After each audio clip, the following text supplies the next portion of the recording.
મહુવાની શ્રેષ્ઠ શાળા બેલુર વિદ્યાલય ખાતે વિશ્વ ચકલી દિવસ, વિશ્વ વન દિવસ અને વિશ્વ જળ દિવસની ભવ્ય ઉજવણી કરવામાં આવી હતી।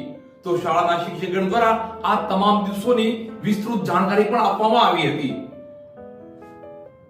તાજેતરમાં બેલુર વિદ્યાલયમાં કાર્યરત પેલિકન ઇકો ક્લબની પ્રવૃત્તિ અંતર્ગત બાળકો પ્રાકૃતિક સંપત્તિની જાળવણી કરતા થાય એવા હેતુસર વિશ્વ ચકલી દિવસ, વિશ્વ વન દિવસ અને વિશ્વ જળ દિવસની ઉજવણી કરવામાં આવી હતી।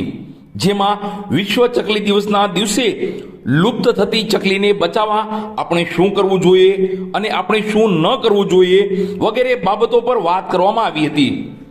ચક્કીબેન થીમ આધારિત અભિનય ગીત રજૂ કરવામાં આવ્યું હતું તથા ચકલી માટે સ્ટાફગણ અને બેલુર બર્ડ્સ દ્વારા માળા બાંધવામાં આવ્યા હતા તથા ચકલી માટે પાણી અને ચણ વૃક્ષો પર વ્યવસ્થા કરવામાં આવી હતી। આમ બાળકો ચકલી બચાવો અભિયાનમાં વધુને વધુ જોડાય એવા પ્રયત્નો કરવામાં આવ્યા હતા।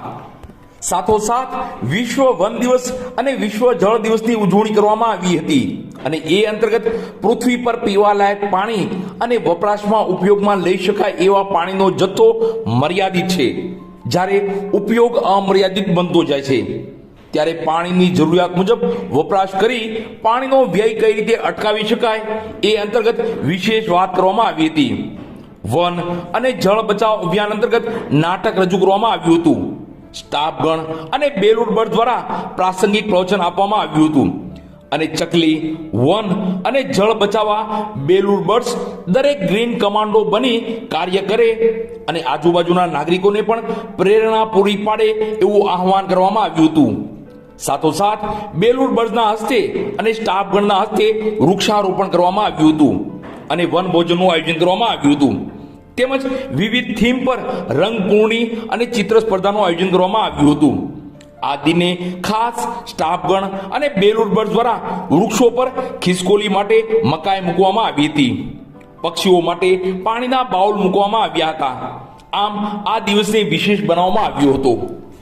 બેલુર વિદ્યાલય પરિવાર વતી director Shri Balubhaiji Makwana, doctor D C Ladumor, M D gynaec, Manubhaiji Makwana, R H Haliya, ex D Y S P Shaurya Chakra પુરસ્કૃત મંગળભાઈસિંહ લાડુમોર, સંચાલક મંડળ વતી B C Ladumor, secretary P M Nakum, Nileshbhai Makwana, Devinbhai Makwana, Ankurbhai Haliya saheb તથા બેલુર વિદ્યાલય પરિવારનો ખૂબ ખૂબ આભાર।